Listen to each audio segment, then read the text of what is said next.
Hey everyone, I'm Wade. And I'm Joe. And today we are talking about the French movie, which came out on Blu-ray, I think, by the time this airs, yesterday, so you can pick it up on Blu-ray, but it also came out on DVD, Les Samouraï. Yes. I don't know French, cause I couldn't, Yes. I can't do the pronunciation for you, I'm sorry. It is directed by Jean-Pierre Melville. Yeah. And, this came out in 1967. Yeah, that's a really great time. Yeah. American movies were really good, too. Yeah. Yeah. This movie is basically about this hitman that, Vulture Strip tells you, like, the hitman, he does a hit, and he kind of gets caught. But he gets eyewitnesses, and then a little bit. Yeah, and then the cops come get him, and then he has an airtight alibi, but the lead detective is like, I'm not buying it. The police chief is like, I'm not buying this. And, yeah. And then the hit goes bad, because he got caught a little bit, so it's basically about this hitman's con man. The hitman kind of, he's on the run from like the law, spying on him, trying to catch him in the act, and his employer, the employer who turned on him. So it's a very kind of cat mask. It's like 2 cats, 1 mouse kind of scenario. Yeah. But also the mouse is hunting the cat as well. It does. Yeah. It does play a lot into the plot of the film. Yeah. And where things go. Yeah, and I really like this movie. I liked it too. Yeah, it's it to me, like, I really like a lot of Hitman movies. And this one was really good. Yeah. You get a nice sense of what kind of character this guy is early on. Yeah. He's very particular. His apartment's like super sparse. Except for the bird. Except for the bird. Don't forget about the bird. But he goes through, and his movements are really robotic, which I think tells you a lot about the character. And his facial expression never changes, really. He always has these quirks, like he puts the hat on and he has to... Oh, yeah, he does the rim. He has to kind of straighten the rim. I feel like it's a reference to something, and I'm just not sure what. I don't know if it's like a Humphrey Bogart thing. Yeah. It just really bugs me. Yeah. I couldn't pinpoint it.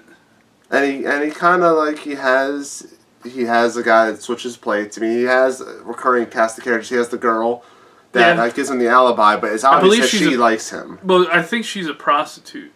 Maybe, yeah. Yeah.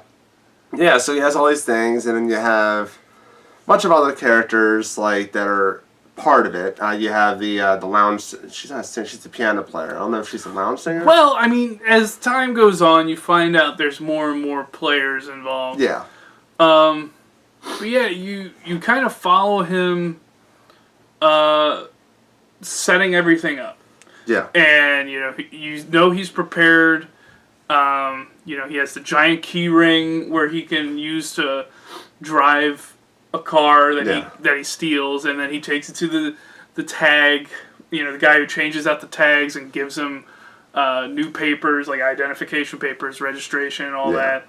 He drives out, then he goes, he also gets the gun from him, which is probably like, the equivalent of having the numbers, filed off. Goes and visits the prostitute or his girl, or I mean, they obviously care for each other. Yeah. But I'm pretty sure she's a prostitute in the movie. So that's what I'll call her.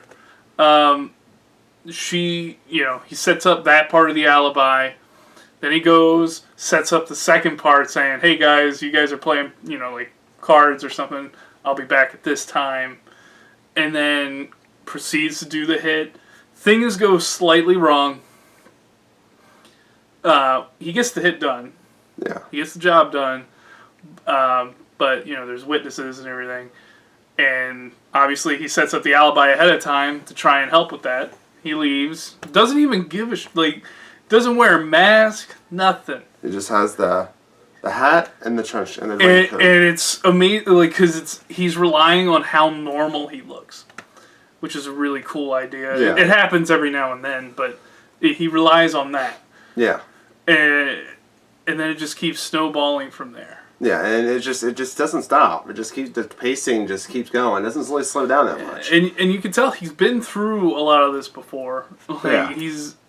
Yeah, but it just also seems like ice in his veins, man. It also feels like there's something different, but it doesn't. Well, yeah, it doesn't faze him as much. When he gets, when he runs into like the singer in the hallway, like that's the first thing that goes wrong. Yeah.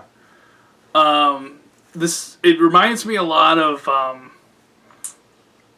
Pickpocket, which is also in the Criterion Collection. We might review that one day. I heard it. It's an Italian movie from relatively similar periods, either 40s, 50s, or 60s. Somewhere. I also liked about this movie a lot. The soundtrack, the score is really cool. It didn't really jump out at me.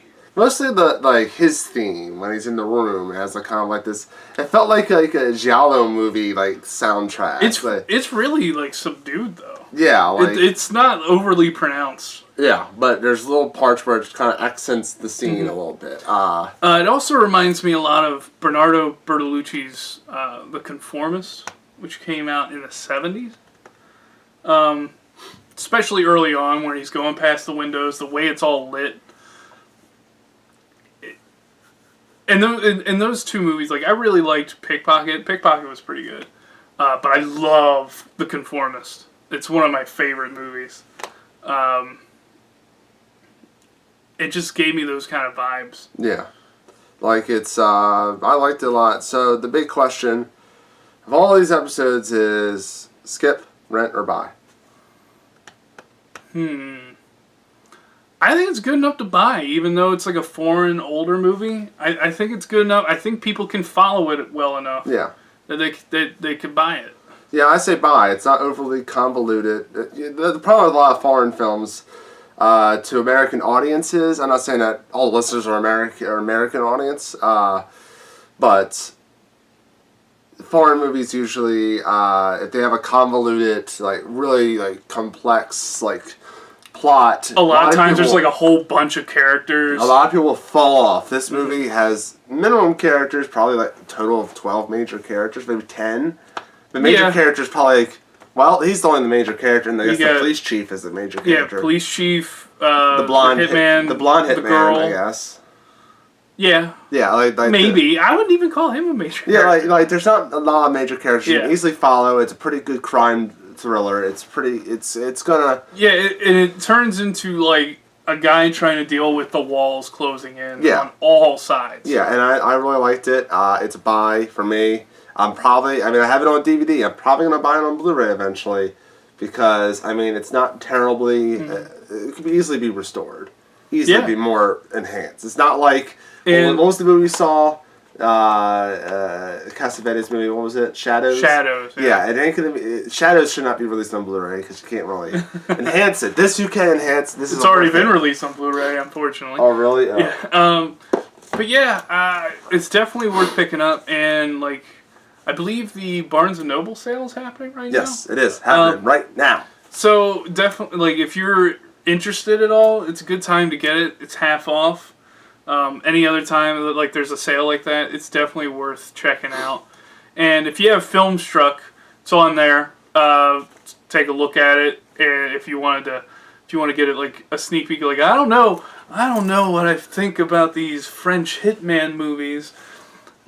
Go ahead, check it out on Filmstruck. You'll probably like it. They have a trailer for it, right? On the Filmstruck, like they do. It's on. I think there's a site has one. I think the Criterion site has a trailer too. Yeah. So yeah, even if you want to just check out the why trailer. watch a trailer when you have our recommendations? Yeah. Listen to us, and if you got Filmstruck and you're already looking at it, just watch it. It's an hour and 45 minutes. Yeah, it's an hour and 45 minutes that doesn't drag. No, it's constantly driving. It's not like I was a teenage zombie.